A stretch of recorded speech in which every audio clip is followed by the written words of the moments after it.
president of the Seattle Police Officers Guild, Mike Solan. Thank you so much for joining us. We are grateful for a little bit of your time on this Thanksgiving week. I want to just get your response there to what the mayor had to say, your thoughts.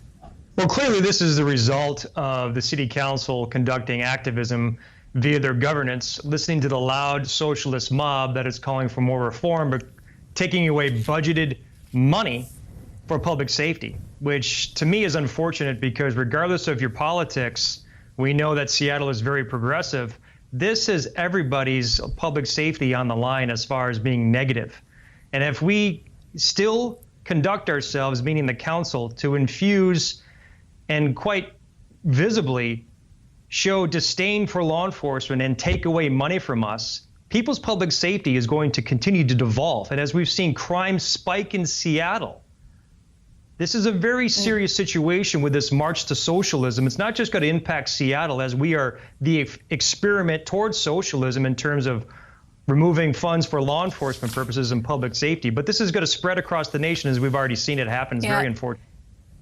Yeah, the trim was 18%. That's half of the reduction that, as you mentioned, some of the activists were calling for. They wanted 50%. But you mentioned the crime statistics. They really are startling. In Seattle, in the months after George Floyd's death from June to October, violent crime is up more than 3% compared to last year. Aggravated assaults up. What really is striking, though, murders. Murders up 79%.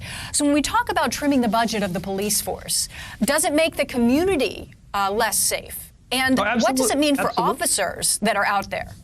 Well, absolutely, it makes the community less safe, and it makes the officers feel as if they're not valued, in particular with the elected officials at the council level. But this tells me that this is a messaging problem that I think law enforcement needs to own. And that's why we at the Seattle Police Officers Guild have started a visual and audio podcast with Hold the Line with Mike Solan. And that's a way that we can connect with the reasonable crowd to remove the loud activist crowds basically swallowing us with their activism. And I think we can reach the reasonable community in Seattle and across the nation with law enforcement messaging that removes the activist tone and false narratives that they're continuing to push about law enforcement.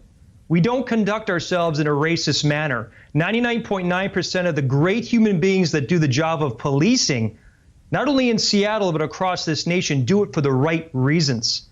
And we are dedicated to protect this profession, protect law enforcement jobs, and more importantly, protect the communities that we serve.